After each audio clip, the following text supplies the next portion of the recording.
And here with all the rain, here amongst all your friends, all these job seekers. But we're great company, aren't we? How many of you agree we're great company? Show of hands, are we great company? All right, terrific. So that's only about 0.1% of the room, so I guess we haven't convinced you we're great company yet. To get us started, I know everybody's still in the throes of wrapping up their conversations, but we're going to turn the mic over to Edia because whenever she says we're going to start in prayer, the room goes silent. So here's Edia. Shall we stand to honor God? Oh Lord, our Heavenly Father, we thank you, we honor you, and we bless you. You asked us to bring everything to you without doubting, without wavering, and with thanksgiving. So we are coming, and we're laying our petitions, and we're laying our prayers down right there at your feet. We give ourselves as an offering to you tonight to bless us and be with us and surround us with your blessing tonight. We really thank you for the way you've taken care of us all week long, down through the hours of this very day, up to this very moment. We thank you for giving us the privilege of coming here to this ministry, to CNM, all the people here who lovingly help us with our resumes and all the other things having to do with the job search. We really thank you. And tonight you've also brought before us a servant that we know through her you're going to give us some wisdom, you're going to give us some knowledge, you're going to give us something so that we might depart from this place and apply it immediately so that we will be right downtown center of your will and your way and no other way. Lord, the only thing we want to do is to honor you with our lives. And so we depend on you and look up to you to bless us this night. All of this we ask you in the name of Jesus. Amen. Amen. Thank you, Edia. Well, again, welcome everybody. Well, we've got a number of things to do in terms of announcements tonight, so we want to go ahead and get started. So come on in and get yourselves comfortable, and we'll see if we can get you seated pretty quickly here, but then we're going to ask some of you to stand right back up again. So those of you that have been here in the past know we always like to celebrate intermediary successes in the journey to finding your next new adventure. So those of you that have had an in-person interview over the last week, would you please stand up so we can give you a round of applause? If you've had an in-person interview, please stand up. Great. So stay standing. Stay standing. Stay standing. Everybody's so excited they got their in-person interview. Stay standing. Okay. I know we're going to fatigue you. It's going to be tough to stand up because you had all of these interviews. Okay, the next group that's going to stand up is those of you that have had a phone interview over the past week. Would you please stand up so we can give you a round of applause? Now, next group, we're going to have stand and join you. Those of you that have found at least one other person over this past week that you've met either through in-person networking, connecting with them on LinkedIn, someone that you think is going to help you with your job search, would you please stand up so we can give you a round of applause? Okay, those of you who are standing, what do we say to the people that are still sitting down? Get to work, right? All right, you got that networking. Okay. David, would you do me a favor? Can you actually put my little, the LinkedIn thing up? So I want to make a... Red tag. So, yeah, we're gonna do that here in a second. So those of you that are doing the networking piece, we certainly do a lot of teaching about LinkedIn, and one of the things that I realized that I so much enjoy about everybody in this room is I really would like to get to know all of you. One of the things we talk about from a networking standpoint is one of the best people to sort of reach out and network with are the people that are leading whatever that networking event is. It's an easy introduction, right? Because they're visible, you know what's going on, you get a chance to walk up to them and say hello and introduce yourself. That doesn't happen that often with me on a given night. So you guys should do more of that. Come up to me and reach out to me and say hello. And one of the reasons for doing that is, so you recognize that ugly face up there, that's me. So that's my profile, and I want to highlight something to you that some of you are not catching on the LinkedIn profiles now. And David was scrolling down. Let's see if he's, I think it's a little bit, where are we here? So David's going to, there we go. Okay. Do you see that little section that says advice for contacting Mallard? That is not LinkedIn generated text, that's Mallard generated text. So you would think that if you want to connect with me, you might want to read that. Okay? How many of you know that that section even exists on a LinkedIn profile? Okay. How many of you have actually been in LinkedIn training? Some more hands. So what that means is, those of you that haven't even been in LinkedIn training, how many of you go to a job interview and don't do any research on the company when you go to do the interview? Anybody want to raise their hand? So what that means is all of you know enough by now that if you're going to go do a job interview, what do? A lot of research. If you want to have a good connection with me, where do you think I'm going with that? Research me. Because you know what? I've joked before, I'm a New Yorker. You know what I do when people cold call me at home? Chunk. You know, I have 200 and some odd LinkedIn invitations that I'm embarrassed to say I haven't connected with. You know why? Because my philosophy of how I use LinkedIn is sitting right up there. I want to get to know you first. And then I feel more comfortable. And that may not be how everybody does it, but if I at least take the time to let you know how you might want to connect with me, you might want to do that first. Okay, does that make sense? Makes So, sense. I would love to connect with all of you in this room, but there's one price of admission. Come up, say hello, I want to know what's going on in your world, how I might be able to help you, and then I'll connect with you. Is that fair? Okay, so think about doing that with anyone that you're looking to connect with. All right, that's my LinkedIn teachable moment tonight. The other group that we want to recognize that it's always, so I've already beaten up on the poor red tags that don't even know any better, and they're here for the first night. Those of you that have the red border around your name tag, we know you're first timers. So if you tried to reach out to me already and you didn't know this stuff, that's okay, you're forgiven. But those of you that are here for the first time, please stand up so we can welcome you here and for braving the weather and also wondering what this would be like.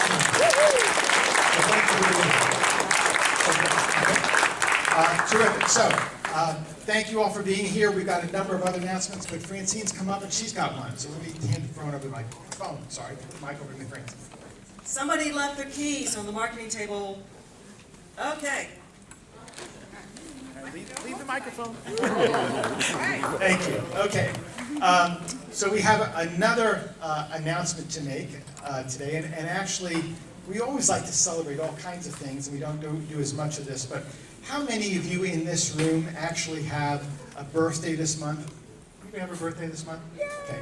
Well, great. Well, you're actually not only in good company, you're in great company, because one of our volunteers has a birthday this month. Yeah. Bo Ricks, our volunteer coordinator. Would you come on up?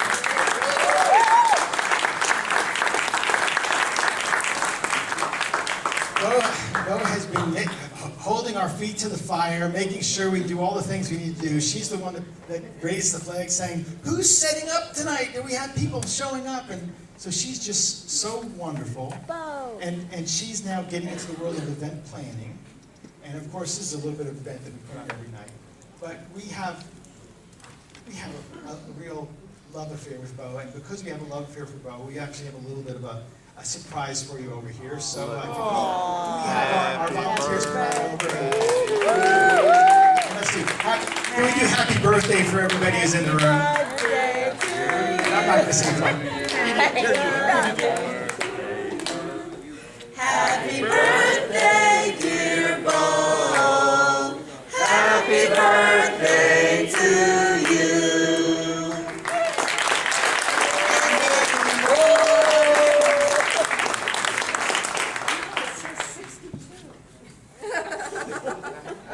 It says 29. Again, Bo, you're 29 again. Bo, would you like to say something? That's enough. Thank you very much. I'm actually 57. I was born in 57 and I'm 57 and this is my year. Yes. So this is your Heinz year. Heinz 57. Oh, dang. Bad joke. Okay. All right. So we actually have.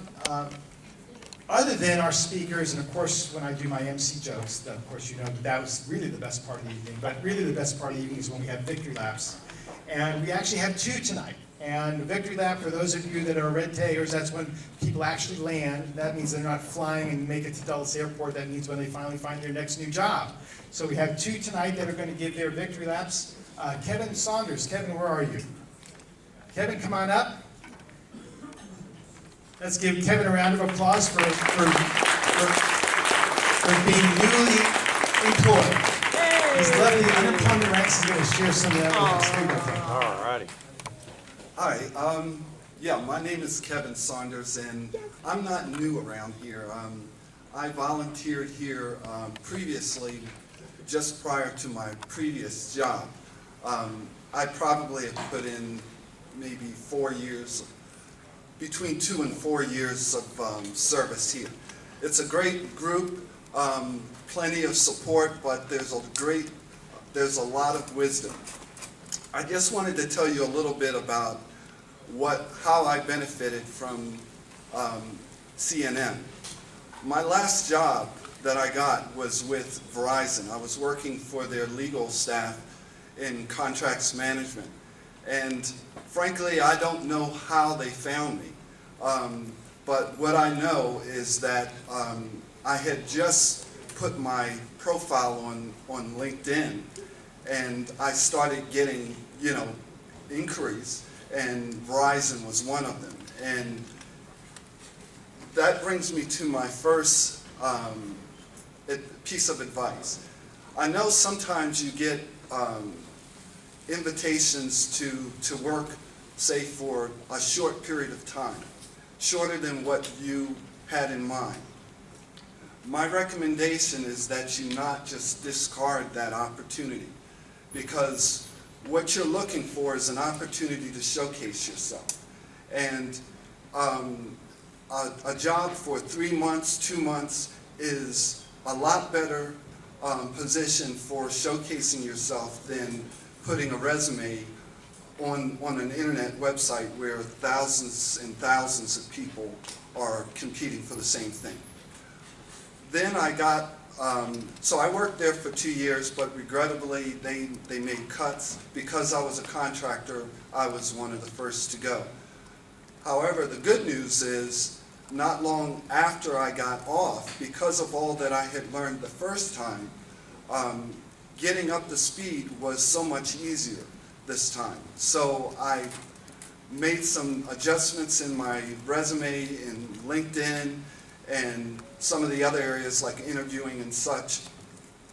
I did that, and within 6 weeks I landed another job. So I attribute that to much of what I learned here, but I would say the most important thing that I've learned is to place your complete confidence in God, not yourself, because these opportunities are not created by man. Men are simply pawns in God's overall plan. And so if you're a believer, I would strongly encourage you to spend regular time in devotion even before you engage in searching for a job, because that's where your help is going to come from. It's not even most likely. That's where it's going to come from.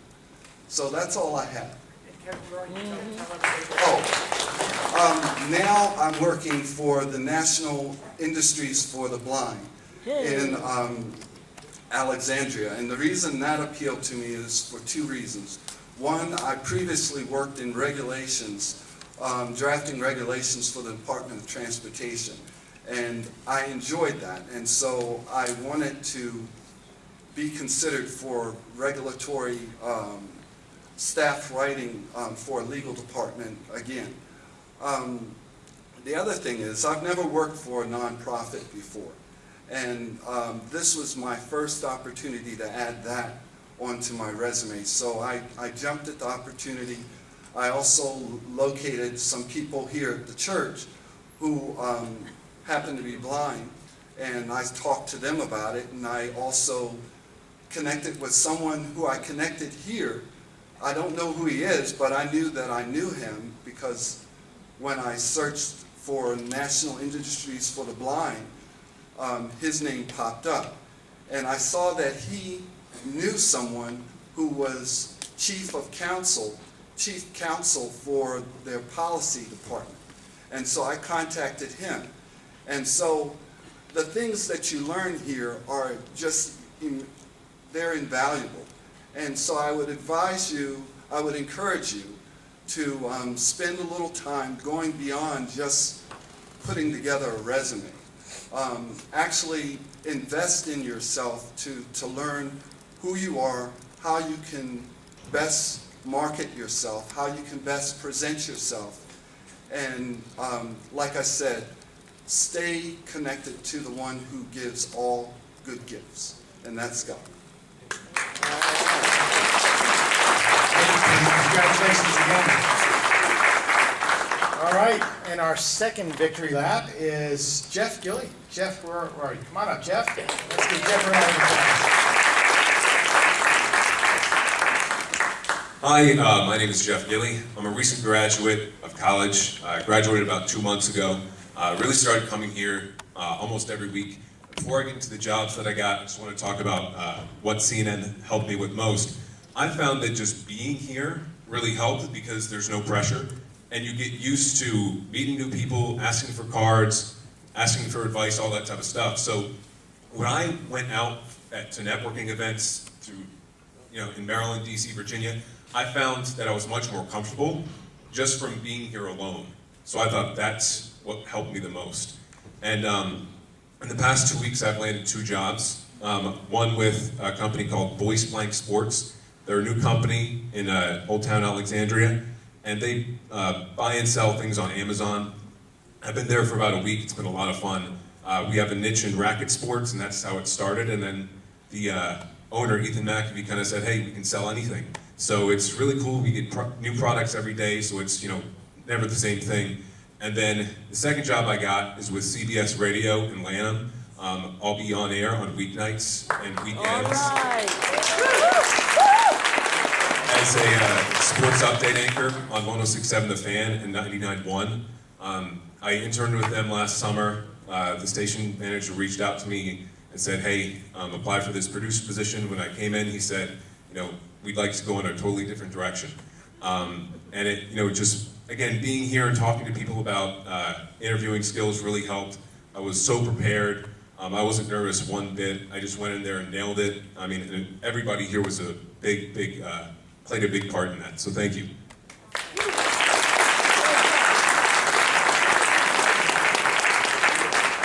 And even as a producer, great voice, right? Yes, yes. Well, one last announcement I did get a chance to make before I turn the mic over to our person who's going to present our speaker tonight. One of the things, Paul, everybody look over here. Paul Cudahy is taking on a new role for us. Paul has done umpteen different responsibilities for us in terms of HR, and he's long experience in talent management and also involved in recruiting. And we have actually given Paul the assignment to be our recruiter for our CNM volunteer workforce. And one of the things that we are looking for right now are for people that are willing to help us document what we do in our different groups. Just for example, like we were talking tonight, one of our volunteers that normally gets us set up for our bread table. Where do we get our spoons and forks and knives and coffee and plates and so forth? So we're looking for people that are just willing to help us document what's going on in some of our different activities, just so we can better train other volunteers that are coming into that area. As much as we all look like we have it together, guess what? We're still a growing business. And growing business in terms of our own performance, I hope not growing too many more in ranks, because we want you all to land jobs. So we're going to have this great business pretty soon with just 5 people showing up every Tuesday night, right? Because you're all going to have these wonderful jobs, but we'll have a great system here for when, hopefully the next, we'll hope the economy always stays where we want it to be and we're all gainfully employed. On that note, we're not ending on a downer. The idea is volunteer. We can use your help. That would be a great way to sharpen your skills and give us some more strength in terms of how we're performing. Oh, yes, Bob. I did want to mention for anyone that just company sounds interested, they basically sell stuff on the internet via an old town. I know they're still looking to hire a bunch of people. Great. So if you're interested in possibly helping us document, truthfully, if you just can write on a piece of paper, that's fine. If you're good at Word or you want to do it in Adobe InDesign, that's great. We're not looking for anything fancy. We're just trying to track how we're doing. So if you're interested, please see Paul. We could use your help. On that note, Najwa, where are you? I'll let you introduce our speaker tonight. Yeah, come on up. One of our wonderful volunteers.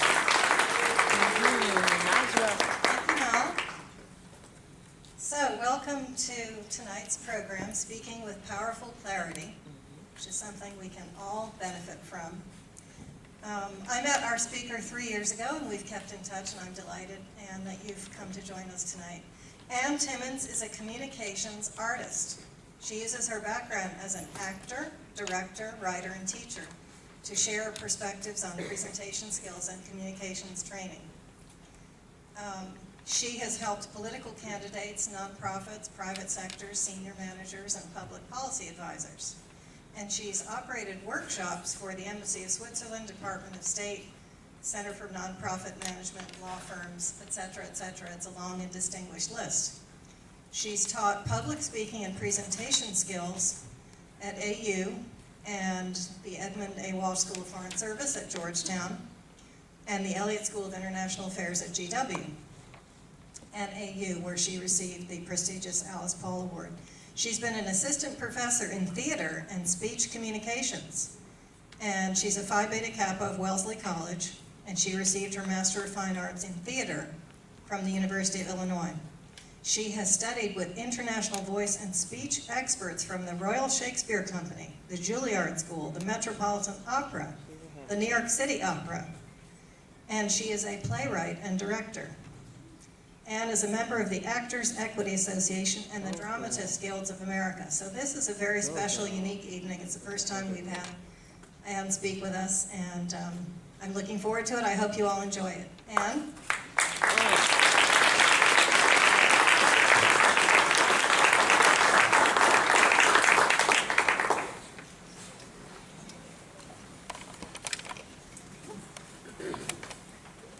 Good evening, everybody. It's just so thrilling to be here, and I want to thank Najwa for inviting me. And I'm excited to be here. Oh, good, now I am on. Yay. Well, I'm Ann Timmons, communications artist, and before I get into the meat of our evening, Speaking with Clarity, I just want to tell you a little bit more about who I am and how I do what I do, why I do what I do. As Najwa read my bio, that gave you a sense that I sort of am in two camps. I'm trained as a professional actor. I did get my MFA in acting from the University of Illinois. And I spent the early part of my professional life in New York City doing acting, off-Broadway, film, TV, radio voiceover, corporate spokeswoman stuff, and learning a lot from all the incredible artists who make New York City their home. So that was exciting, and I also started writing plays, and when I was in New York, I developed a one-woman show that I premiered off-Broadway, and then went on to successfully tour for 16 years across the country. Not non-stop, from time to time, I toured the show, primarily during March, which was Women's History Month, because my subject was Charlotte Perkins Gilman, who is someone that people want to hear about, particularly during Women's History Month. That was really exciting, and then when I came to the DC area, I wanted to branch out. So I started writing more plays and directing and producing. But I also wanted to help people not in the theater learn to be better communicators. Because in the theater we learn about stage presence, about walking into a room, about standing strong and tall and not feeling self-conscious like we have to cover up or shift our weight or anything like that. And we learn how to speak with powerful clarity. Content is super important. You have to have a good message, obviously. But I went around to Washington when I first got here, and I was listening to people with really very interesting messages, but they weren't putting them over. They weren't delivering them well. And I see some nods in the room, and I suspect some of you have been to some of those events too, right? Where the speaker is really brilliant, but you end up getting kind of bored because the voice just isn't reaching you. So that's what we're going to work on tonight. We're going to work on developing that powerful clarity through using the gift of the voice that we have been given. Oh, and hence the two parts of my title, communications and artist. Because the artist is mostly from the theater bit and the communications is from the other part, but really theater is communications too, and there was no other communications artist, so I decided that would be me. And I was told I needed a title, so.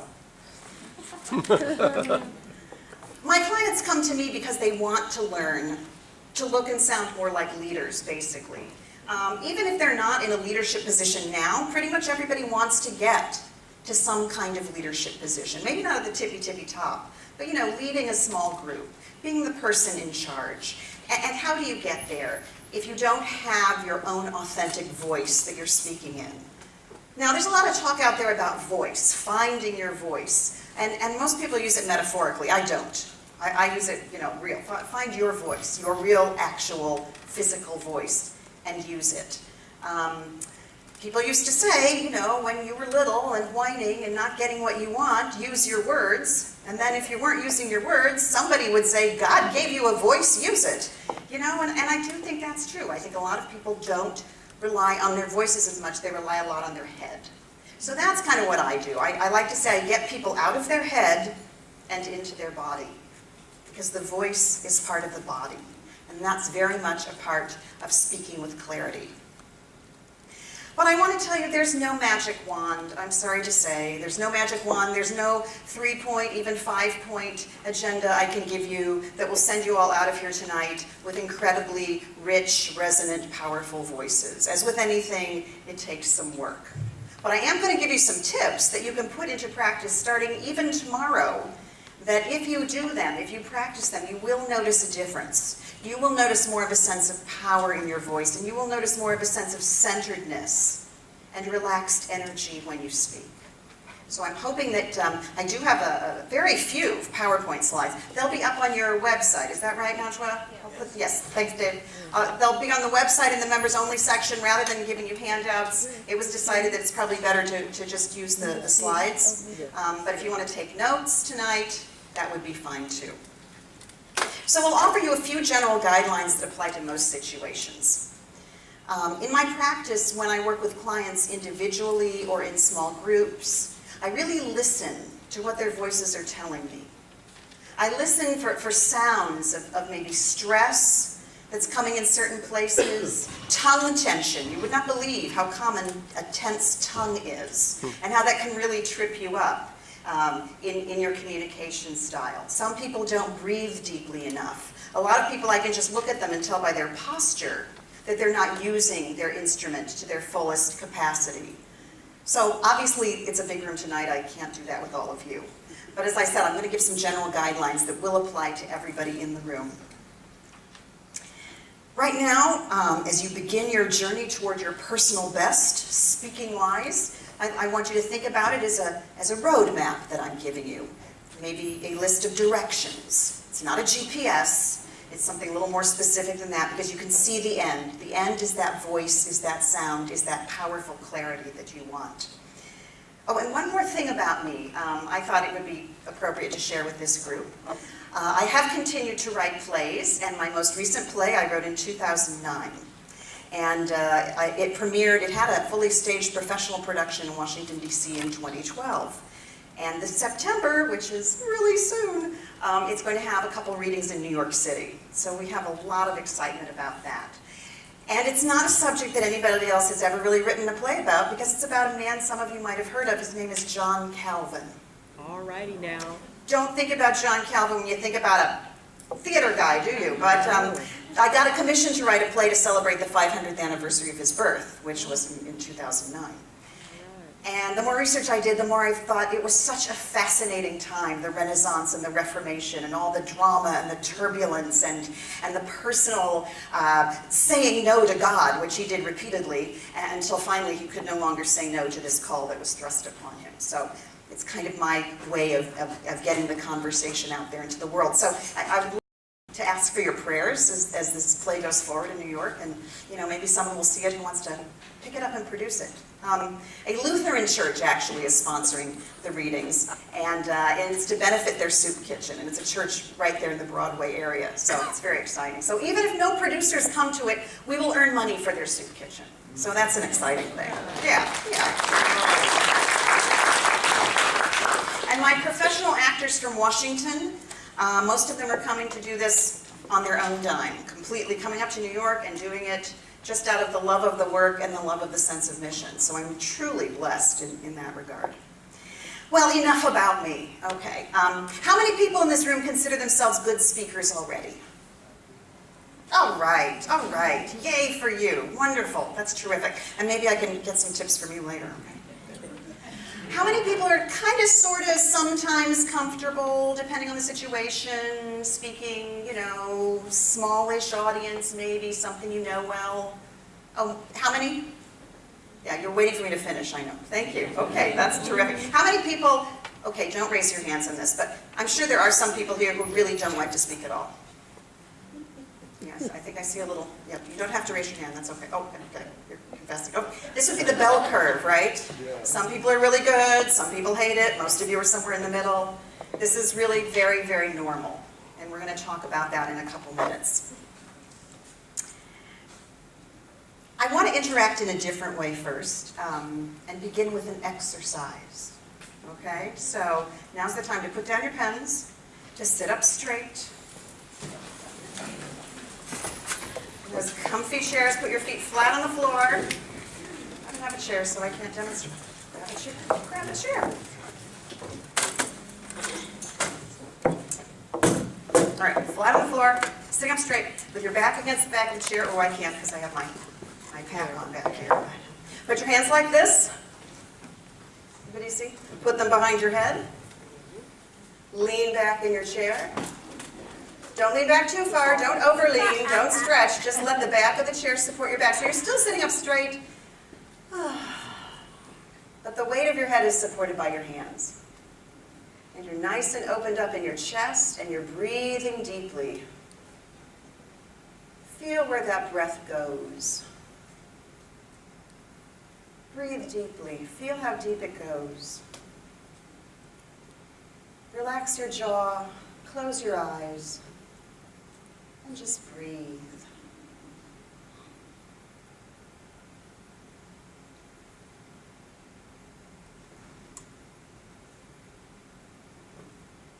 All right, you can open your eyes now if you want. There's no requirement to open your eyes, but you can.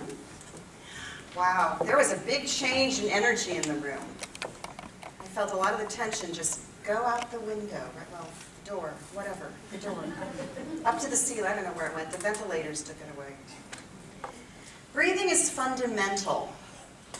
And we do forget this, don't we? The only time you're not breathing is when you're not living. So we need to honor the breath and realize how important it is. It's cleansing, it's relaxing, it's rejuvenating. It affects your posture and your energy and your focus. So that's why I start with the breathing. How many of you, was this the first breathing you've done in a while? You drove through the rainstorm? Or you were all breathing before I came? Were you? Okay, good. Yay, so you were primed. So that energy shift, I feel maybe that was just me. I don't know. I was driving through the rainstorm. It was pretty awful. Now, I know you understand the mechanism of breathing, but let me just give you a little reminder. You know, you breathe with your, the breath comes in and fills up your lungs, right? Fills up your lungs. And remember where your lungs are biggest. Think of the skeleton. Your lungs are biggest down here, in the place that many of us don't really want to be moving. We don't want our abdominal wall to move out. Get over it. That's not the way your body was designed, right? You were not designed with abs that didn't move. We were made a specific way, and the way we were made is so when we breathe, our diaphragm drops down, and this all enlarges around here so we can take the breath in. The image is that you're in an inner tube. Remember those little inner tubes you used to be in the swimming pool when you were little? And they fit right around your middle? Think of your breath capacity as that inner tube, because it's going to fill up back here too. So you want to take a nice big breath and really fill up your lungs. Too many people take little panic breaths, little quick, right, breaths. Catch a breath, a little breath. Those actually make you more stressed than you were before you took the breath. That's a panic breath. You want to get rid of those, unless you have to stomp on the brakes and, you know, it happens reflexively. But breathing is like opening that bottle of wine and pouring it into the decanter, right? And where does it go in the decanter? What does it hit first? It fills up the bottom, right? So that's what you want to be. You want to be the decanter. You want to be the vessel for the breath that comes in and fills you all the way up to the bottom. Is this redundant for you all? Because you were all breathing before I came, so maybe you're already like here with this. You're just all looking at me. Okay, okay. I just want you to think about that. I think the wine bottle image is one that we don't often think of in terms of where we're breathing. We're often breathing as if like there's a cork stuck in the neck of the decanter, right? And we're just, and then we never get a deep breath. So it's important to breathe deeply. It's important to think of your body as filling up. You know, when you look at people sleeping, the belly is moving, right? And when you look at kids, they move, their belly moves too, and somewhere we get self-conscious about our bodies altogether, especially this very soft middle area, and we try to hold it in, and then we don't breathe at all, and it's very difficult. We need to unlearn those bad habits. All right, you may be asking, what does this have to do with speaking for clarity? I'll get there in just a second. How many of you have had any public speaking training? I would say probably a fair number of you. Good, good, good, good. How many of you have ever had public speaking training that begins with a discussion of breathing? You're the ones who are very good speakers. Ha-ha, that correlates directly. Good. It's an unusual place to start, but everything starts with the breath. Speaking starts with the breath. And I'm going to talk about that a little more in just a minute. But most speaker trainers will give you a list of don'ts. Has anybody been through that class? They tell you what not to do. And I do love to demonstrate the don'ts, so I hope you'll indulge me.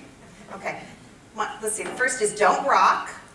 Right, don't rock at the podium, or its corollary, don't sway, right? I had one student last week who was pedaling. I didn't know that's what that was called, but that's what she goes, I'm pedaling with my feet. And she was tall, but I could see her shoulders moving above the podium. I thought, what are you doing? And then you know, standing on one hip thing, right, which we do. Cutting ourselves off. Gripping the podium in the death grip. Right? Don't do that. Don't click your pen. That's annoying. And gentlemen, do not put your hands in your pockets and feel your change. That's really, and I don't mean that metaphorically, I mean that really, you know. Don't do that. It can be noisy. It can be very, very noisy, especially if you're wearing a mic anywhere near your change pockets. Don't talk too fast because then people can't understand what you're saying. And don't upend your sentences because you are not 12. And everything is not a question, right? That is very pervasive, very common. Ew, don't do it. And my favorite is don't be nervous, right? Like maybe you weren't nervous to begin with, and now someone's put that idea in your head. No, I have to not be nervous. That's very hard to do. In fact, it's almost impossible to not do something, right? It's much easier to actually do something. So that's why I start with the breathing. I want you to do the breathing. I want you to think of speaking as a physical activity. That's what I want you to do. So that brings us to our first slide, actually. Bet you were wondering. Oh, yay! Okay. So to decrease nervousness and command your listener's attention, you want to present from a state of relaxed energy. Not so relaxed like you're falling, you know, down in a puddle relaxed. But you want to have that energy. Deep breathing keeps you centered. Effective speaking is a physical activity. Your message is stronger and more powerful. You connect more fully when you're de-stressed and energized. And you need to stay out of the speaker's bubble. All right, I'm going to discuss all those, go through all those here. Deep breathing keeps you centered. So who were my nervous people while speaking? It was like, you know, half of you. Let's be, you know, sometimes nervous. When you're nervous, when you're speaking, that's very normal, right? I told you, I promised it was normal. Why is that normal? Who can tell me? Why is that perfectly normal? Perfectly normal human response, yes? Because usually when you talk to people, they talk back to you. It's sort of artificial. Sure, it's a different situation, right. It's not a normal situation, exactly. Who else? What else? Yes? With it being not a normal situation, you have an increase of adrenaline, which tends to get us more. And why specifically do we have that increase in adrenaline? You're absolutely right, yes? Because more people are afraid of public speaking than they are of death. Amazing, but true. You're more afraid to speak in public than And yet, you know, I've often wondered, and I'm just going to digress because this is completely not in my notes, and I always tell my clients not to do that, but just a thought. Do they ever check and see what that person's feeling is toward the afterlife? I'm just wondering. I'm just wondering. It just occurred to me here that might have been, I don't know. Anyway, yeah. I mean, but just regular death, like end of life, like nothing else. So maybe there are a lot of people who believe. Maybe that's the good news. I don't know. Somebody research that. Okay. There are a couple specific words I'm looking for. Adrenaline is one. Why do we get that surge of adrenaline? Yes? Lack of practice. Yeah, we're going to get to that in 2 seconds. But you're absolutely right. Yes? Fear? Embarrassment, fear, similar. Fight or flight, right? That's a human impulse. That's why it's perfectly normal. Because I'm standing up here and I'm the one and you are the many. And I don't know you. And so my amygdala, this, you know, part of the brain, signals to my adrenal glands, oh, release the hounds. You know, because my amygdala is saying, yikes, they might all pick up their chairs and throw them at me. You know, my prefrontal cortex almost immediately says, no, no, no, they chose to be here, they came through the rain, they are not going to pick up their chairs and throw them. But in that split second, when the adrenaline has been released and it can't be called back, that's when that fight or flight impulse is taking over. And that's why it's perfectly normal. When you get up to speak, yikes, run away, right? So that's why it's normal. We want to fight that, the fight or flight. We want to kind of keep it at bay, and the way we do that is by deep breathing. Because the breathing slows down your heart rate. And when the heart rate slows down, the breathing slows down. And the more the breathing slows down, the more it slows your heart rate down, et cetera, et cetera. So you're actually de-escalating that panic that's about to set in. Because you know what I'm talking about. When your heart starts going, you know, and you feel like you can't control, your hands are shaking, your knees are shaking, all that stuff. And don't kid yourself. This can happen on a one-on-one as easily as it can happen standing in front of a group. In fact, often it happens in a one-on-one, and if you don't expect it, it's even worse. Because the person you're just sitting across the table from can see it. Right? So again, it's still, because if you don't have bonds of kinship or trust with that person, and if that person is of a higher status, for example, interviewing you for a job, and if your stakes are high, for example, you really need that job, the nerves are just going to come. And you're going to sit there, and you're going to sit down, and it's as if immediately that reflex to run away is going to hit you. And you're going to be fearful, you're going to be embarrassed, and you need to breathe deeply and de-escalate that sense.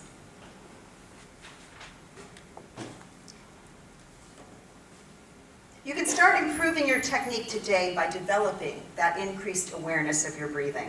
Find ways to remind yourself to breathe throughout your day. You sit down and do this seated breathing exercise in your office, in your home, not in the car while you're driving. Not a good place to do it.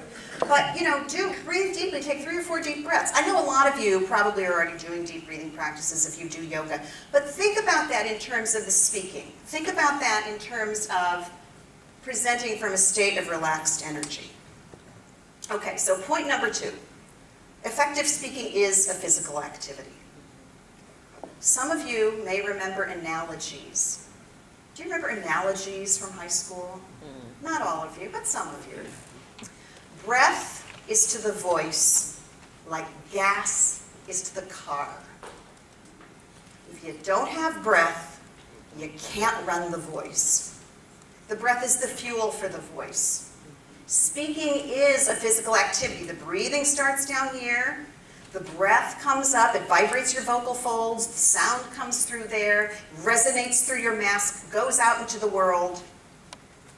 You can't just think about speaking. It's a physical activity. And it starts with the breath. How many of you do yoga here? Okay, good. Keep it up. Yay. How many of you play wind or brass instruments? There's always a couple. Okay, a couple. How many of you are runners? Swimmers? Okay, so these are all disciplines where you know the breath is so important, right? You can't do your breaststroke if you're not breathing. Well, you can, but then it's that old lady breaststroke, you know. You certainly can't do your butterfly without breathing. You can't do yoga without breathing, and I know you can't play a saxophone without breathing. Why do we not think about breathing when we speak? We have to. It's a physical activity. The breath is actually what generates the speaking, so we really must think about that. I know I'm belaboring the point, but to a lot of people this is a wholly new concept, so I really want it to be firmly ingrained in you, that to speak with powerful clarity, the number one thing you can do, and I said there was no magic wand, but if there were, it would be deep breathing, which is also beneficial to you in so many other ways. A lot of you think about speaking, you prepare by writing something down and going over it with your eyes, am I right? You actually don't, when someone says practice your speech, you actually don't say it, right? You do say it. Some of you say it. Not everybody does, though. I think I'm probably on safe ground saying not everybody does. You should start doing that because you want to incorporate the breathing with the speaking. Getting out of your head and into your body. That's kind of the mantra I use to describe all this, which is, again, really helpful if you're in those high-stress situations, because your head is where that judgment is going on. And if you just want to breathe and let your body take care of it, because that's what your body was created to do. You know, we're not just brains, right, on corn stalks here. We've got these wonderful bodies that are here to support everything we do. So let your body help you. Your message is stronger or more powerful. You connect more fully. See, I didn't change it in my notes here. You connect more fully when you're de-stressed and energized. You're making that connection with people. You've tried to talk to people before, right, who are very stressed, and they're just like talking at you. They're not talking to you. You're not connecting. So again, if you're relaxed through the breathing, you're going to connect more with people. And finally, on this slide, stay out of the speaker's bubble. Ooh, the speaker's bubble. That is a term that I have invented. I've not trademarked it. I probably should. I don't know if I can. They're common words. I don't know. The speaker's bubble is the localized manifestation of the one versus the many, the fight or flight response. It's what happens when you feel the butterflies in the stomach, the knees going weak, the hands sweating, the cheeks burning. Some people see flashes of light or hear buzzing in their ears. It's all that physiological manifestation of stress. And it comes with, often, a handy bubble that comes down, I think, from on high and encases you like that. That really forms a barrier between you and the people you're trying to speak to. And you may have felt this before, when you're trying to get through to people, you're trying to get your message through, you just can't reach them, and you just try to get it through them, and you push and push and push, and they end up looking for the door because you're like pushing at them, but you can't get the message to them because you're surrounded by the speaker's bubble. This has kind of trapped you in your own time-space continuum. Because actually your body is faster than theirs. It's that whole adrenaline thing. So don't get in the speaker's bubble. The way to keep the speaker's bubble from descending, or some people say their speaker's bubble comes up from the floor. I don't know, mine always comes down. Kind of like Maxwell Smart's cone of silence. You remember that. You young people have no idea what I'm talking about, but some of you know. So that's exactly the image I have. It's the cone of silence, and you don't want to be there, because it just makes it really hard to connect, because they're on the other side. The deep breathing will help you with that. Okay, so how do you get there? It sounds very easy. Oh, she just talked about breathing. Well, I'm going to show you. I'm going to show you some breathing. All right? So I think we did a little breathing. We're going to get up and do some more. So everybody stand up. I have several breathing exercises I share with my clients, and I'm only going to show you a couple of them today because time is somewhat limited and you guys have to get home at some point. So one of the breathing exercises, so we did the deep breathing, right? And you got used to feeling the expansion here. So I want you to put your hand on your center here. My little finger is just above my belly button, so maybe yours is too. But I want you to feel the abdominal wall pushing out as the diaphragm drops and this all fills with air. And you're going to take a deep breath and you're going to let it out on an audible sigh, just a little everyday sigh that you would sigh if you just, put down a large bag of groceries or something. So everybody breathe in and a little sigh. Okay. You can make more sound. So I'm giving you permission to make as much sound as you want with your sigh. Breathing in again. Friday afternoon sigh. Yeah, that's usually louder. Breathing in again. Beginning of vacation sigh. Yeah. Okay, one more time. Breathing in. Beginning of vacation. Someone else is paying for it, sigh.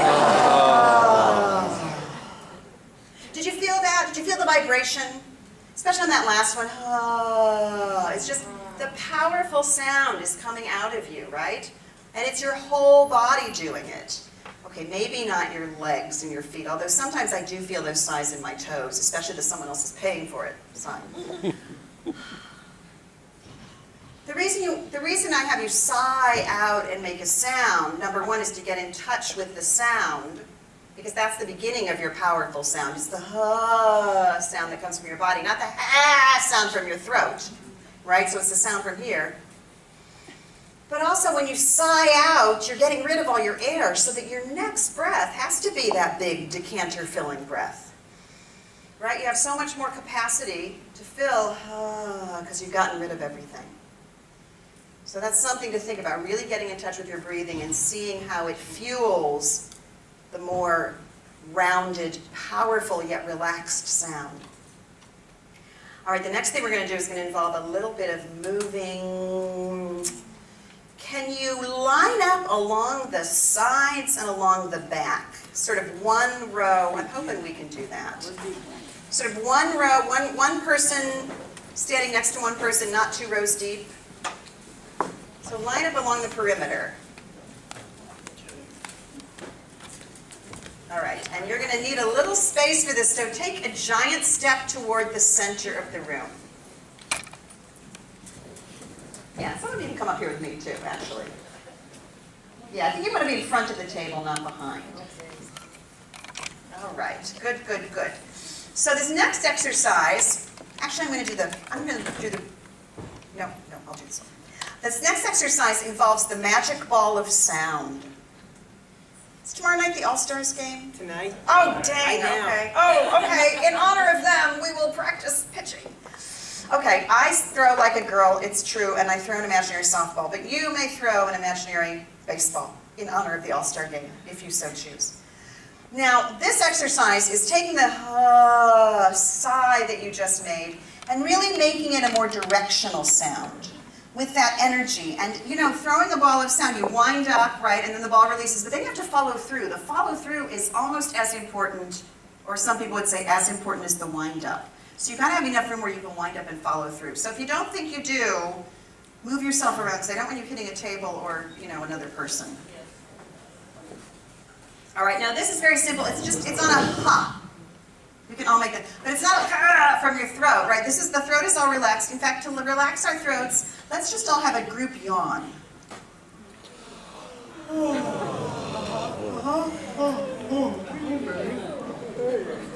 The yawning is very good.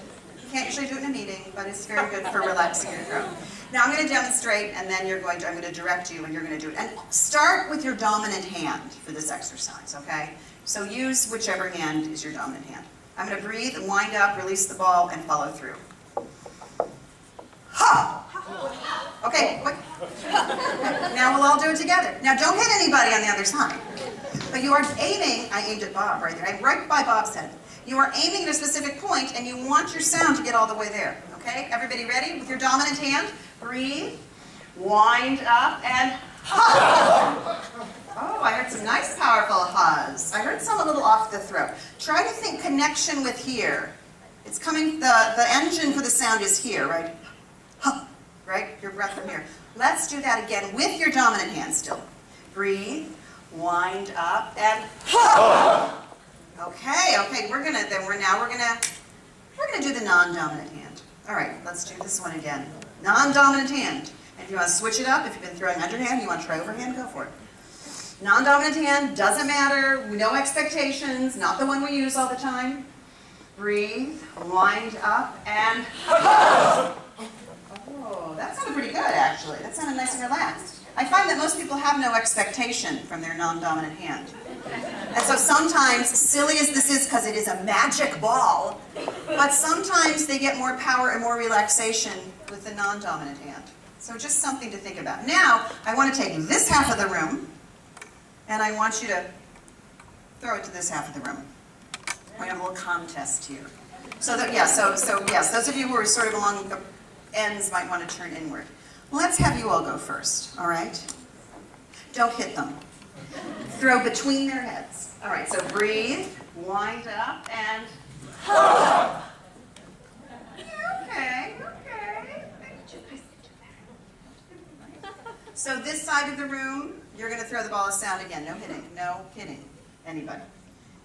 Aiming for the wall. All right, so everybody here, breathe, wind up, and... Okay, I believe they were stronger. I'm going to give you another chance, though. And use whichever hand you think is going to give you a stronger sound, because as we remember, it might be your non-dominant hand. All right? One more time for this side. Breathe, wind up, and... Oh, yeah, that was good. Was that better? That was better, wasn't it? So, yay, everybody, thank you. All right, now you're not done yet, though. You're not done. Because, all right, throwing a ball of sound may seem rather silly, but it gets you thinking about the directionality of the sound. Because the sound travels, sound waves travel, right? They don't just end here at your mouth. Your job is to send them out across the room. That's a big mistake a lot of speakers make who are boring. They only are focusing, down on their page rather than sending it out to the room. In theater, we say you got to play for the cheap seats, right? The people up there in the balcony may have paid less, but they still deserve to hear every word. So everybody should think this way. Your sound has to travel. Okay, so that's a ball of sound. Now I'm going to give you some words. I usually do a variety of verses or song lyrics, but I think for you all, we're just going to have you just say your name. Because saying our name is also something that way too many of us mumble. At least the second syllable of our last name, if we have multisyllabic last names. So you really want to be able to say your name, and I'm sure you've gone over this in a lot of the other sessions and networking events that you've done, but I don't think it ever hurts to do it too much. So you're going to, on the magic ball of sound, introduce yourself to that mythical spot on the wall that you're trying to hit. And you're going to say some variation of hello, my name is, or hello, I'm, and then say your name, and I will demonstrate. Hello, I'm Ann Timmons. All right, the whole name has to go. It is no good to drop your last name, right? I mean, I'm serious about this. You need to say your name proudly and loudly and with strength and commitment and have it cross the room. It's a confidence thing. It's very much a confidence thing, yes. And it's also a practical thing because if you don't have a card, you at least want to make sure that someone heard you. You should always have a card, right? But you need to make sure they heard your name, especially if you have a common first name like I do. Najwa probably doesn't have to worry about that so much, but the rest of us, a lot of us do. So I want you to, again, throw your sentence across the room. Breathe, wind up, release, and follow through, okay? We'll all do this together. Ready? Breathe. Hello, I'm Ann Timmons. Okay, I heard a lot of powerful sound. That's great. I have all my clients do this exercise. I have them do it with the first sentence of their speeches, because you really need to start a speech with a lot of energy. And even if you're telling that story of me in your interview, which is the time when they say, so tell me about yourself, and you should have something prepared, unique, memorable, and short, and practice throwing that and practice saying it with power. And then you can dial it back volume-wise, but you still have the energy, right? So you need to practice with a lot of power, and then imagine that you're Dave back there and you're just adjusting the volume. It's not that your energy lessens at all, it's just that the volume gets quieter. So I want you all to practice. Let's do it one more time. This is very good. You can change it up. You can say hi, I'm, if you said hello, I am the first time, and vice versa. How's that? All right, everybody breathe. Wind up, and hi, I'm Ann Timmons. All right, that was wonderful. Yay, thank you. And turn to the person next to you and introduce yourself before you sit down. Hi, I'm Ann Timmons. Oh, what nice voices. That's great.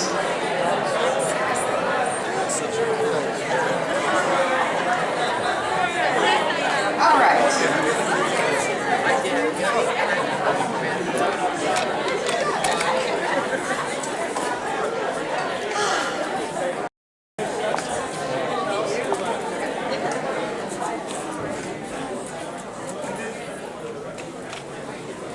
I guess I should have known better than to tell you all to start talking to each other.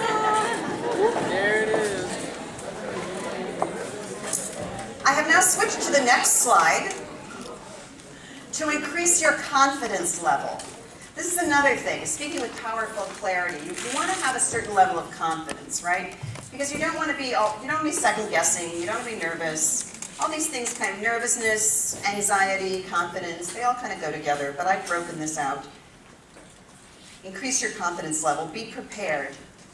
Know your audience and occasion. Pull together the content with specifics of the situation in mind, and practice, practice, practice for any speech event. So let's unpack these points. Know your audience and occasion. Who, what, when, where, why, how. Who here was a journalism student ever? Anybody? So who, what, when, where, why, how. Just answer them all. And those of you who weren't, who, what, when, where, why, and how. Those are the questions you need answered, right? Poor Najwa, I kept asking her so many questions about this agreement. But you do. You need to know who you're speaking for before you can create your content. And as Mal was just saying, if you go for a job interview and you haven't done your research on LinkedIn or something else, you're going to be sitting there going, oh, I should have known who I was talking to and what the company does and why I want to work for them and stuff like that. I'm sure you're all very cognizant of that.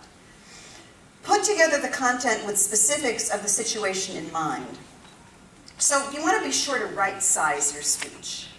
And I find this is often the problem with interviews or networking. Sometimes people will give a 1 or 2 word answer. And on the other extreme, sometimes people will give you the entire life story when it is really not required. So right-size your speech. Try to hit that sweet spot. Don't go on too long, but certainly, if it's an open-ended question, which they probably all will be, don't just say yes or no or maybe. Have a sentence, have a couple sentences. Put together talking points. You often know, you have an inkling what they're going to ask. For interviews, it's KSAs, right? It's that kind of stuff. You know the hypotheticals, the kinds of things they're going to ask. You have some idea. Put together your talking. Is this redundant to you all? Have you all heard this before in coaching? Okay. Your talking points, your stories, all that stuff? Good. Then you know this. We can go through this slide quickly. Stories, though. I do want to emphasize stories. I was just working with a bunch of students on interviews, and they'd heard people say, tell stories. None of them did it. And at the end, I told them all, I'm sure you are all wonderful people, but I cannot differentiate you from one from another. Because you're all hardworking, you all want to give back to the community, you're all trustworthy, you're all kind, they all have these wonderful qualities. Now, they were younger people, so I know you're all more mature than that, but you really want to find that differentiating factor. And you want to find that and see how you can thread that through your stories that you're answering for your interviews. Be memorable. Be unique. You are. Don't skate away from that. So use your stories. Make them pertinent and memorable and to the point with a beginning, middle, and end. So don't just kind of drone on and then just dribble off. End it. Make sure you convey the right tone also. If you know the specifics of your situation, what is the right tone? But you all know that, right? You know that? Like dressing appropriately, obviously, I don't need to belabor that. Gestures appropriate, language appropriate to the situation. Don't use slang, for example. If you're interviewing with a bunch of women, don't call them you guys. I know I have to say that, but people do, right? A lot of middle-aged women do not like being called you guys. Some of them don't care, but for the ones that do care, that could be a bad thing. So think about these things. As you're planning your speech content, think about, what voice am I using? What tone am I presenting? And practice, practice, practice for any speech event. Especially an interview. You want to practice that story of me when someone says, so tell me about yourself. So what makes you, you? They try to say these in interesting ways, but you know what they're asking. What's your little story? Give me your story. So practice that. Practice that in the shower, practice that in the bath, practice it while you're driving, so you internalize it, so it sounds like you're brilliantly extemporaneous What it sounds like is that you're someone who knows yourself, and you know your unique selling proposition, right? You know what makes you unique. And it will make you memorable. I had a client once who never wanted to say to anybody in a networking event that she liked to parachute. Ooh. I know, I thought that was so cool. And then she sort of wove it into the fact that she was a risk taker. Well, she works for the federal government, so you don't usually associate. You don't associate those qualities. But I said, whoa, this is something that differentiates you. And she said, actually, in my job, I do take risks. But, I wouldn't know that. But then she kind of gets into it by the fact that she, goes parachuting on weekends and loves it. So I said, use that. She says, well, I'm not looking for a job now. I said, no.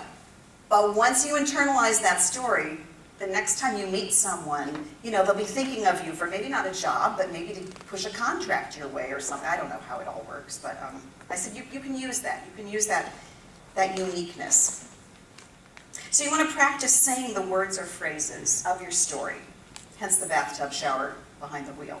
Things that look all right on paper, when they come out of your mouth, they don't sound like you half the time. Or you're stumbling over them.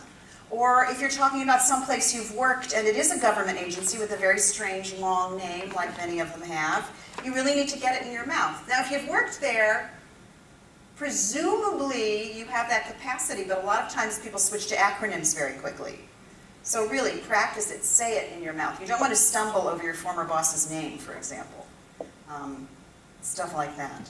Potential tongue twisters that may be lying in your answer. You want to find any of those and fix them if you can reword them. Or if you can't, really practice saying them so that they're not tongue twisters when you're saying them at the event. And you want to look at the shape and know where your stories are going, right? Like I said, it's not a GPS. It's not take left turn here, right turn there, left turn here, right turn there, and then oops, recalculating. You don't want to get lost in the middle of your interview. You want to have looked at the map and have an idea of the shape of where your stories and answers are going. This is true also if you're doing like a speech. If you're at a speech event and you're giving a speech, you don't want to be that person that completely goes off tangent and forgets where you're supposed to end up. And I know you've all been to that speech, haven't you? That is not powerful clarity, that kind of speaking. That's muddled. And someone might be a huge content expert, but they can't control their material enough to give it to you in a speech form. We question the credibility of that person, don't we? So don't be that person. All right, last slide. Ha-ha. To achieve greater connection with your audience, stay in the moment. Focus, be aware that every speech event is a conversation. Remember, it's about the message, not about you. Trust your text, silence the inner critic or the inner diva, who sometimes pops up, and make the best visual impression by being attractive, not distractive. Which isn't a word, but it goes with attractive. Is it distractive? I think distracting, I don't know. Maybe I'll trademark that too. So focus, be aware that every speech event is a conversation. Or it's a dialogue, if it's just you and one other person in office. But I'm having a conversation with you, even if you aren't speaking. You're giving me nonverbal feedback, right? And we're doing this thing in communications theory that we call the communications loop. I'm sending you something, you're sending me something back, and we're looping. And that's how you can stay in the moment, because you're connecting, you're having that conversation. That's how you also know you're not in the speaker's bubble. Because you're in the speaker's bubble, you can't get through. You can't do that. Remember, it's about the message, it's not about you.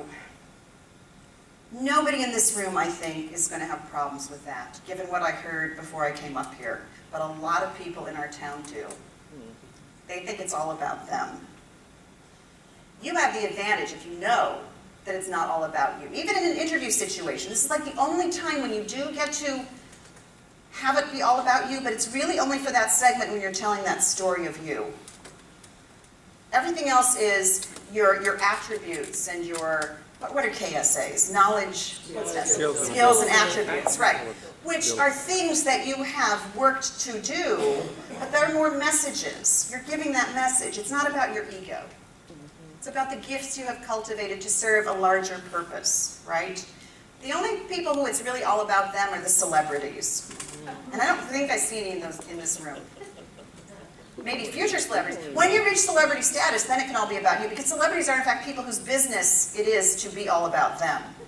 But they really aren't them. They're these faux personas that they put on to be the celebrity. You know, Stephen Colbert, I think, is a brilliant example of that. You know, he plays a character called Stephen Colbert, and his name is Stephen Colbert. But the Stephen Colbert who's the suburban dad, you know, who goes to mass at least once a week, is not the same guy on the TV show. Right? So, anyway, it's not about you because you're not that kind of celebrity. It's about your message. Trust your text. Silence the inner critic or the inner diva. Okay, so this is what trips most people up.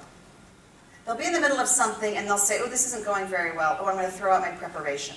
How many people in this room has that ever happened to? Right? Be honest. You can't do it because you're just sabotaging yourself at that point.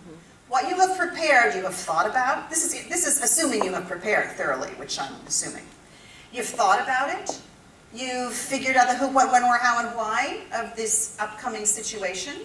You've planned accordingly. You've practiced it. You've put it in your mouth.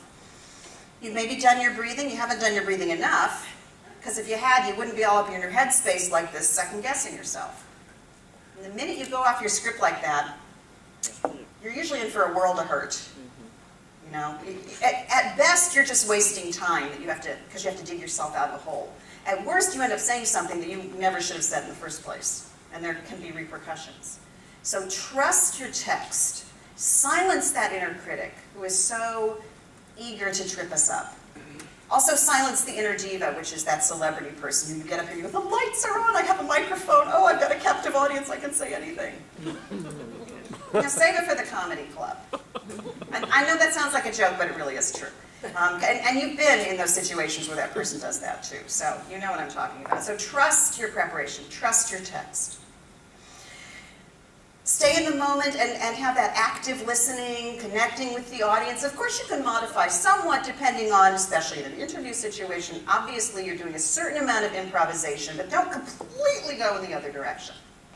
Trust your text. Make the best visual impression by being attractive, not distractive. I don't think I need to say that to anybody here tonight, just looking at you. But you might tell some of your younger colleagues or perhaps children that a speaker training expert told you tonight that they should think about what they wear before they go to interact in public. Not too revealing and not too much shiny jewelry. That is what I can say. Not too much. If you're going to be somewhere where there's light shining on you, if you have silver earrings, don't make them too long, because I've actually seen people blinded by too much reflecting surfaces. And also guys, not ties that are too busy and weird. Okay. So, I am absolutely on time here with my outline. That's kind of surprising. So what are the big takeaways? What are the big takeaways here? Breathe. Who said breathe? Very good. Is there another one? Confidence. Confidence, okay. That comes to the breathing. Very good. Practice. Who said practice? Over here, practice. Practice and prepare. Yes, yes, thank you. And, oh, it's up here. Connection. It's not about you. It's a message. It's not about you. It's about the message. It's not about you, right? You're the messenger. You are the messenger. You know that. I don't have to tell this group that. It's very exciting. It's not about you. A little bit, you want to tell them a memorable short story of you. They remember you. But the rest of it, it's about the message that you are giving. I hope this has helped you realize that speaking with powerful clarity is a journey, right, as everything in life. But I hope I've given you some tips, and maybe you can use them as some kind of guideposts or a roadmap, not a GPS, to help you maybe get to that point where you can really stand up in front of a room and really feel the confidence here, and feel it emanating throughout the room, and feel your sound traveling, and really feel focused and energized and connected as you're giving your message to the people in the room. It's not something you can do overnight. There is no magic wand, but breathing comes close. Now, if you're interested and want to learn more about how I coach people and what I do, I have some sign-up sheets over there on that table there. Yes, I have an e-newsletter that you can sign up for. If anybody's interested in that, it's a monthly e-newsletter, constant contact, so I can't just like grab all your names. I need to have your permission, so that's why I have the sign-in form. I do have workshops periodically, group workshops, and I have a special offer for you tonight, maybe. Oh, yay! A special workshop offer for you. August 4th in Arlington. I run workshops pretty much every 6 weeks in my home studio, and this one has not had a lot of people signing up for it because it's August. But if I can get 4 people from this group to participate, I'll give you all 45% off my regular price, which does include all the materials for the workshop, as well as a follow-up coaching call, an hour-long follow-up coaching call at some point. So I'm just throwing that out there. And whoop, thanks for listening. I'd love to stay in touch, and here are all the ways you can connect with me. So thank you.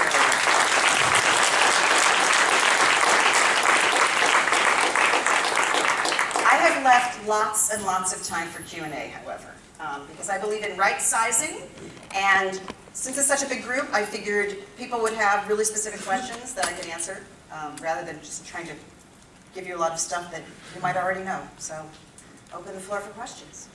Great, so just one favor, raise your hand and we'll come to you with a mic. And I'm gonna lead with a question. Sure. And when we were,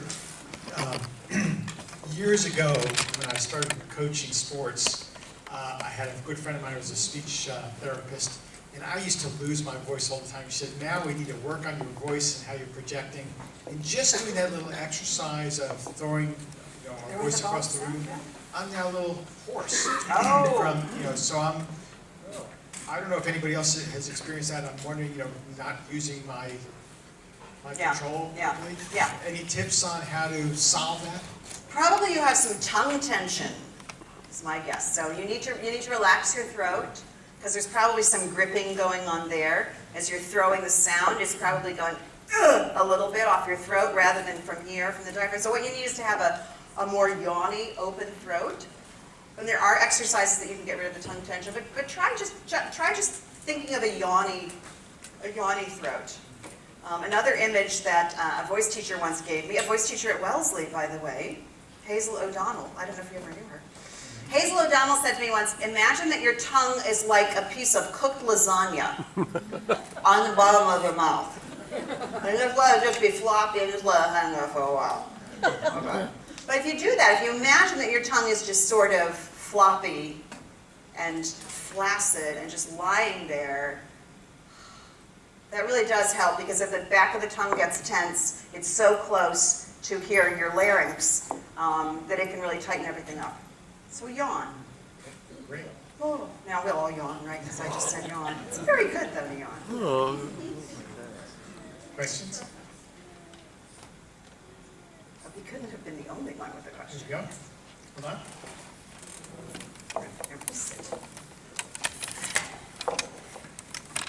When you say sing in the moment and your critic comes out and you haven't been breathing correctly, which happens to me a lot. What do you do to download the breathing situation, or like when you just start taking a deep breath? You know what? You can do that, and people will not notice nearly as much as you think they do. You know? Because I'd be all over that. I'd be like, now they see me breathing. Now I'm more stressed out. You know, it depends on the situation, but oftentimes you can pick up your pen and write a note and go,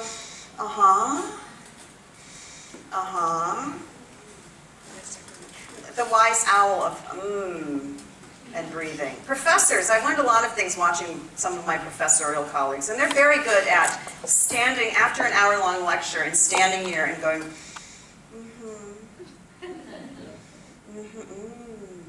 You know, they do a lot of the wise old owl nodding, but they're breathing. I know this because I watch them, and that's what they're breathing, right? But also, if you slow down your rate of speech in a meeting, particularly in meetings, and meetings are very insidious for this thing happening because we don't expect, we're sitting, and there's a table, and we're not up here under the lights. And you know that thing where the person next to you, are all going around the table talking about like status reports or something, and you can never remember what the person next to you said because you're all in a panic because you're coming next. It's because that speaker's bubble. You never expect a speaker's bubble when you're sitting down, but it is there. It is there. So you really want to breathe, keep breathing. Just because you're sitting doesn't mean that it's not going to happen, especially if there's a little stress involved in the situation. So yeah, so nodding and breathing. Thank you for that question. That's an excellent one. Yes?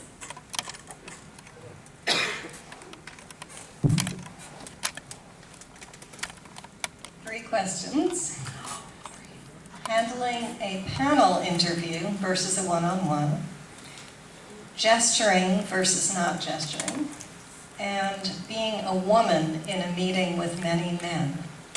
How to establish the presence that you will be listened to when so often if a woman says something, it somehow doesn't generate a lot of response, but if a man says the same thing, people will take note. Well, I will answer that one first. It has been my experience trying to take a step back and just watch as someone who coaches, that it's often not that the woman says it, but it's whoever says it first. Because there's something about repetition, and we often don't respond the first time we hear something. So that's just my anecdotal, number 1. Number 2, you can't convince them of anything. If they're not going to like you because you're a woman, you know, again, that's it's almost the inner critic thing. Don't get all up in your head worrying about it. You need to be the best you can be. And focus on your own powerful clarity. And if they're not going to like you because you're a woman, it's probably not going to work out anyway, right? You know, I mean, I'm just saying.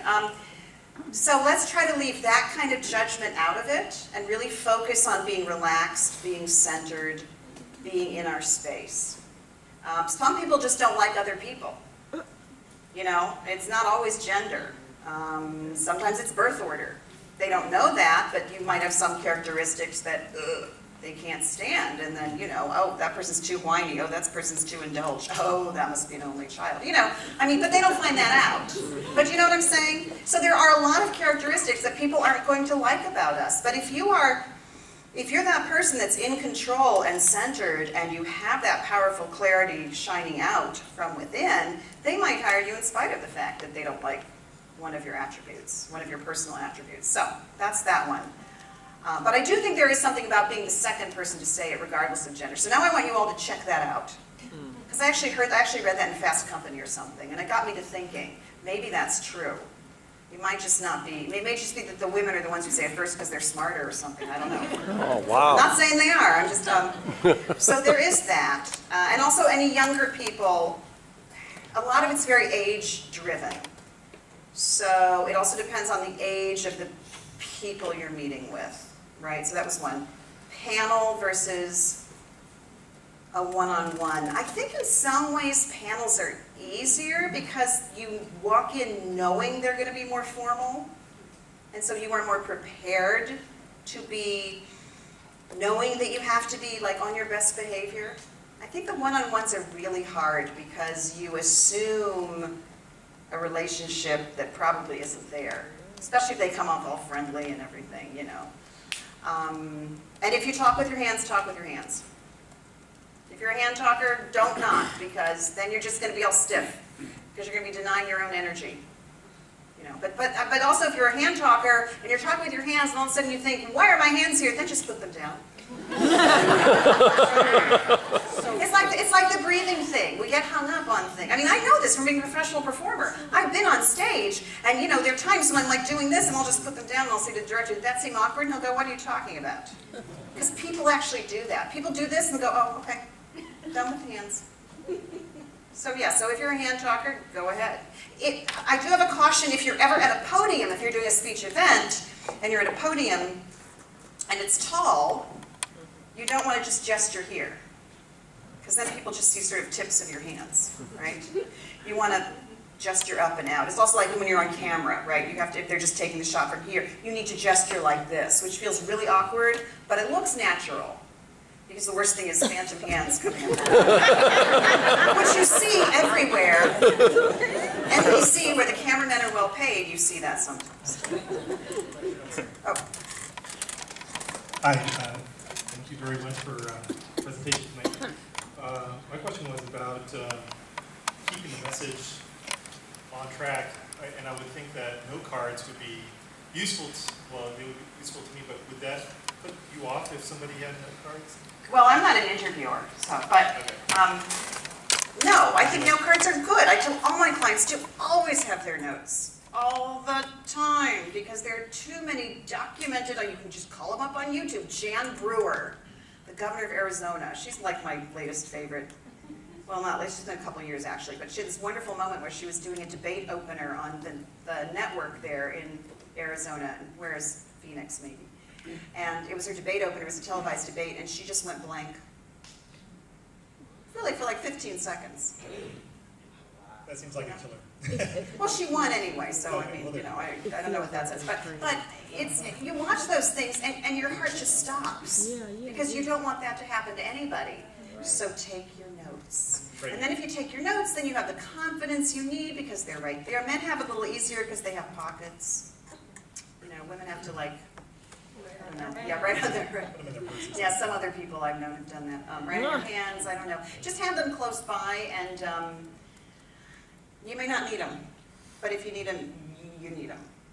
Yeah, good question. Sometimes I have a hard time with eye contact. Do you have any tips for that?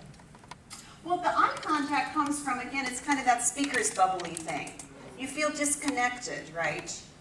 Because you're not really in the room having the conversation with the person because there is that barrier. And my guess would be the more you just sort of really breathe and relax into the situation, the more you're going to be able to have eye contact. But you also don't want to stare at the person who's interviewing you, which again is the whole one-on-one thing being difficult, right? At least if you're with a group, you can look at different ones.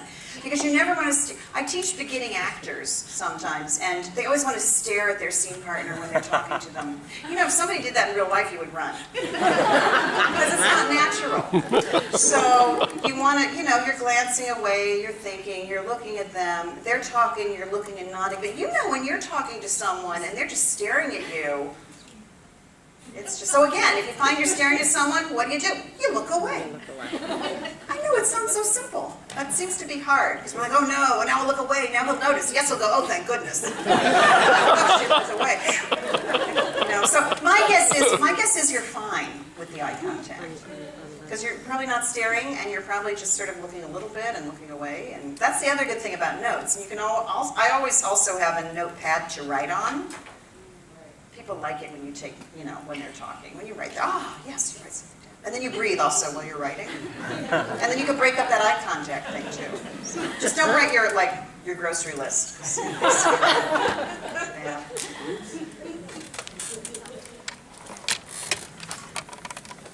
I was wondering if you have any tips for improving your expressivity, because it seems very easy to kind of lapse into a monotone whenever you talk. And I guess I'd notice, you know, whenever I hear my own voice, I tend to talk much more in a monotone than someone like you or like a professional speaker. So I just wondered, you know, that issue, and then, you know, also just improving like pacing and overall, you know, making your just voice more attractive to listen to.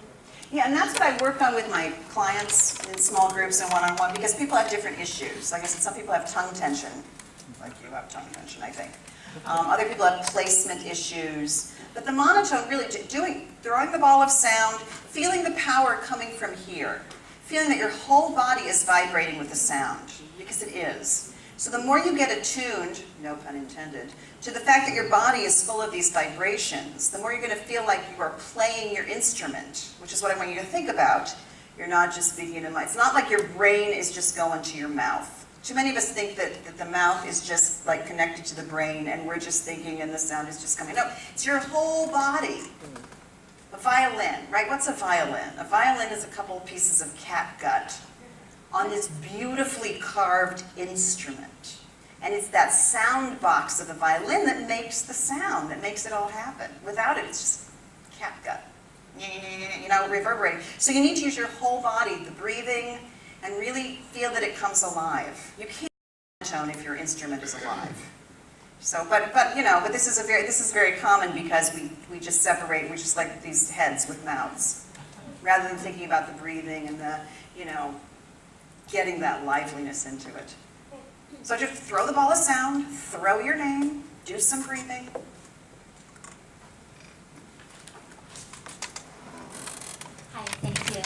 Actually, I have a question about the speaker bubble.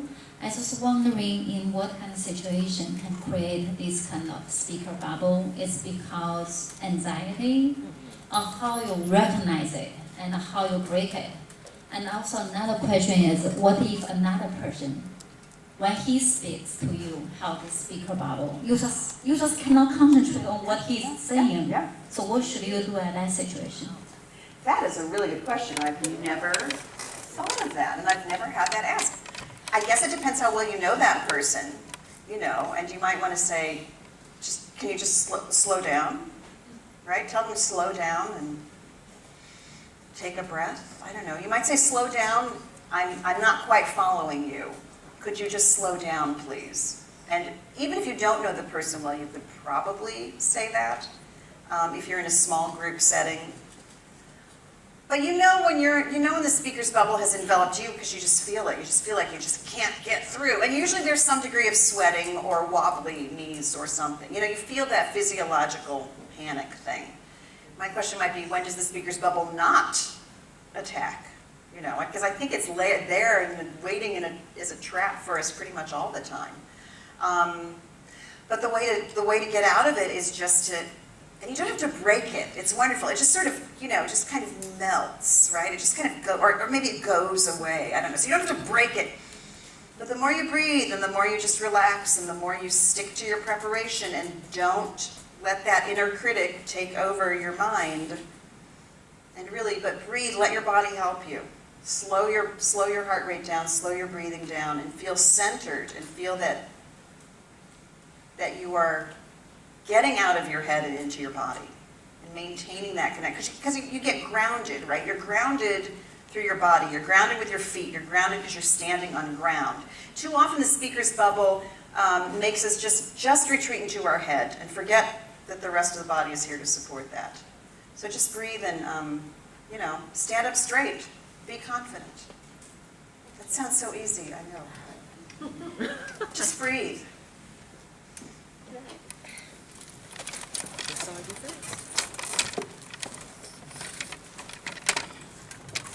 Thank you for your presentation. I have a question, and you partially answered the question. I have problems with hands during the interview. I don't know what to keep them because normally I use my hands. And during the interview, I try to keep them like this. And it makes me even more nervous. Yeah, it will. And I'm like, what's your recommendation, and maybe your recommendation, the posture when you start the interview? How should you even start? How to proceed? Well, you always go in and shake hands, right? So you have a nice strong handshake, and then you don't sit down until you're directed to sit down. So if they don't direct you to sit down, and then they sit down and you're standing, and there's that awkward moment when you have to sit, because some people do forget to direct you to sit. And then I think it's not good to lean on the desk too much, unless the person who's interviewing is leaning on the desk in a very casual way. So pick up their cues. Should I really mirror them, like whatever they do? I would to some extent, but only in as much as it feels real to you, right? So don't mirror them if that's not natural for you. Like if they're just sitting like this, very straight and tall, that wouldn't work for you, obviously, right? I mean, you say it just makes you more stressed. I used to do it all the time. Actually, I mirror people like subconsciously. Yeah, but you need to find out what makes you comfortable and do that, within the parameter of what the situation allows. So if it's a very quiet office, you might want to gesture, but make your gestures maybe a little gentler and not as kind of crazy as they might be if it was a crazy high energy office. Does that make sense? So don't not do what your inclination is, but modify it so that it's appropriate. Thank you.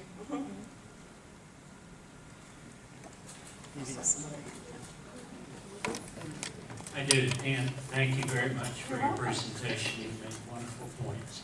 And my question, I know it applies to me. I hope it will to some others in the audience. But no matter how comfortable I am with my audience, how confident I am in my content, I can just feel hoarse and like I have to clear my throat.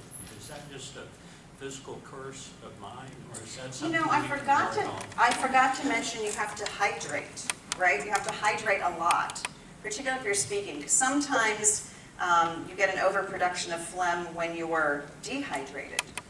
A lot of times people certain people can only eat certain things without getting phlegmy. A lot of people have a lot of phlegm production when they ingest dairy products, for example, but not everybody. So it's kind of an old myth in the singing and acting community that you should not drink any milk or eat any dairy before you go on. But that's not true of everybody. But you might want to think about that, because it does usually aid in phlegm production, and I think that's what you probably got going on. Or you're not hydrated enough, yeah. We need to constantly hydrate. I mean, you all have bottles of water here tonight, so obviously you're aware of that, but it's, especially if you're speaking, as you know, because you're breathing through your mouth. Nose breathing, some people say, is preferable. I don't know, I can't get enough air nose breathing. I think some people are gifted with nice big noses and they can do that, but it's just not effective for me. But it's preferable because it doesn't dry you out as much. So, nose breathing is preferable for that, and if not, have your water. Yes, sir. Oh. My wife's friend is an opera singer out on the West Coast, and I've tried some of her tips, and she said to drink hot tea. Drink hot tea with lemon. And honey. And honey. And that really does make a difference. And just like you say, stay away from milk products, type stuff, which are bad for you anyway. And it will make a big difference. Yeah, everyone has a personal body chemistry, and some things that work for some people don't work for others. I know a lot of people that swear by ginger tea, and other people it doesn't do anything for them. So there are a lot of home remedies. You can Google horse throat, or phlegmy throat, which is what you have. Yeah, because it's a production of phlegm. And see what you get. And it's also going to be different times of year, right? Yeah. I find air conditioning is much worse than heat. So, so you need to like figure out with your own personal biodome what's going on. Thank you so much for coming. This was remarkable and just on time. It's just a blessing. I just noticed though, Sunday mornings, I conduct worship service, and I get rid of the speaker's bubble by just opening up and addressing the congregation. Good morning, saints of God. It's time to praise the Lord, and I'm ready. However, during any other kind of presentation, I don't have a way of getting rid of that speaker's bubble. You get to the point where you're introduced, you walk on the stage, and you forget everything. I recognize that as an anxiety attack. Any suggestions on how to deal with an anxiety attack on stage? Did you notice how long I walked? I was all the way at the back. Oh, that's a mechanism. What was I doing? What do you think I was doing while I was walking? Breathing and nodding and smiling. Breathing, and even if you only have a short way to walk, breathe and nod and smile. Because especially if people are applauding, you can't talk anyway. Breathe and nod and smile, I mean, people who train in pageants, especially at a young age, I've worked with some of them 10 years later, and they don't have these issues. Not that they're 100% confident, but they know how to breathe and nod and smile. They actually learn that. They learn a lot. They have their smiles are a little tense. I wouldn't suggest, learning pageant smile. But they know how to breathe and nod, and they use it. They use it to great effect. And it stays with them later in life, I've noticed. So, yeah. I have a signature move that I did not have you all do because of just the size of the crowd. And also how people were dressed, but I did dress so that I could do this, so I will demonstrate. And I have seen noted speakers whom I will not name, but if I named them, you would never believe me. I have seen said speakers doing this off stage before they speak. So it's this. This is a yoga stretch. Whoosh! And you uncurl. It's like, what the heck? And you do this 3 times, because there's always the rule of 3. You all know this, right?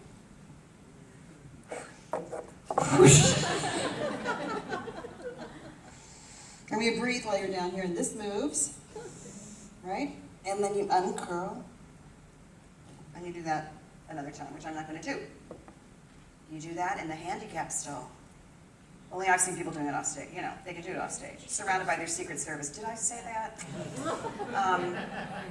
So and then you walk on stage and you breathe and nod, and you know you're all centered. It's all here. So, but it's perfectly normal. Yes, standing up. The scariest thing is actually not just the most comfortable place, I think, is often to stand up and ask people to join you in prayer, join you in celebration on a Sunday. And yet the scariest place to be is standing at the pulpit, reading the word as the lay reader. I have tenured professors from Georgetown who I have to train to do that because they say, you know, this is the word. I'm delivering the word to the people. This is like the ultimate responsibility. So we do the breathing. It's like, yeah, and I have to get this right, because people will know if I get it wrong, you know, because they're all reading along, right? So you have to, and breathe and slow it down, because again, you know, you have to even be slower if you're reading something like that than asking people to join you in prayer, which maybe is more conversational, or not, you know, but yeah. So it's such an issue. I have clergy, I have a lot of clergy who are my clients, and we work on because the different parts of leading a service have such different energies in them. And if you're the liturgist or the main preacher or just the person doing the time with children, your energy level is very different, and it's fascinating. I get to hear sermons. Some weeks I get to hear 3 sermons. It's really exciting. The content is so rich, you know, but getting to the delivery, because it's the hardest house to play in the world. That Sunday morning crowd who may be tired, you know, and they're not in comfortable chairs oftentimes, so that's a tough house, we say. Hi. My name is Rohini Parikh. I'm a New York City-based educator interested in transitioning into international work with the federal government, USAID, State Department, etc. I have a question. I wanted to hear more about your play on Broadway.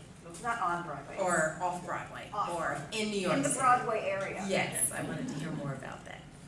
Oh, you want to hear more about that? Yes, it's not. No, we're having readings. We're just having a couple readings in September. I have produced it here in Washington, and so the next step is trying to get more productions of it in other places. I had a reading of it in Chicago in the spring, so that was very exciting to hear other actors reading it who I had never met, so I couldn't even give them any input. And to hear it without my input and to hear that it stood up pretty well was very exciting. So we're reading in New York, and it's a 2-act play. It runs just under 2 hours, though, which was very hard because all these characters talked a lot, and they wrote a lot. John Calvin wrote so much, and I have not read everything he wrote, but I read a lot of what he wrote. And it's an interesting story about a young man who had a gift, and he wanted to do one thing with it, and other people, and the ultimate power wanted him to do something else, and he kept telling people no until one day he was damned. He was actually damned by his mentor. The man who became his mentor in Geneva said, "Then God damn you if you do not stay and help us." He went, whoa, okay, this is serious. And then he stayed and helped build the church in Geneva. So I end the play actually after he's chased out of Geneva and he's married. He's happily married in Strasbourg, and I end the play there because everything should have a happy ending. Before his wife died and everything went downhill after that. Oh, sorry. I tell you what, on that note, just looking at the hour, Oh, yes, I'm sure sorry. there are some more questions, I'm sure. Ann, are you going to be here at least for a few more? I can wrap up, sure. Great. Well, let's give Ann a round of applause. So I should be smiling, nodding, doing my exercises, and I don't have to worry about my cleavage or anything like that. Awesome. I will say that I did have a chance at a very young age to work on my voice. And I just had to practice it more as I've gotten older because it sounds like I have a tense tongue. A tense tongue. So when I was under the age of 17, my parents said I could go see this one movie that was out with Dustin Hoffman and John Voight. You might remember the movie Midnight Cowboy. Back in the day, Midnight Cowboy was rated, I believe, M or X. I thought it was X. It might have been rated M back at the time. Anyway, I was actually my parents said I could go see that movie, But I was under 17. And so I'm walking down the streets in New York City, in Brooklyn, New York, and I'm going, one ticket, please. One ticket, please. One ticket, please. One ticket, please. And I'm practicing my voice so that when I get up to ask for the ticket, that they'll actually sell me the ticket without showing me the ID. And I went up and I don't even know what I said. One ticket, please. And the guy started giving me the ticket. I'm going, I gotta pay him. So I forgot to get my wallet out and pay the guy. But anyway, so, practice does help. So I did that. People were looking at me rather strangely as I was going down the streets of New York. One ticket, please. One ticket, please.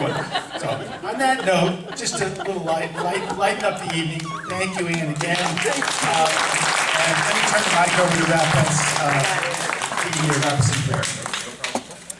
Shall we stand to honor God? Oh Lord, our Heavenly Father, we thank you for the gift that you sent us tonight. We thank you for the grace of having a little lesson of how to convey the message that you have buried in our hearts a little better. And so this week, please work with us with everything that we have been taught in this session so that we can go out, carry your message, and do your will. Protect us on the way home. Let us go in peace and in safety. We give you praise, we give you honor, and we give you glory. In Jesus' name, amen. Amen.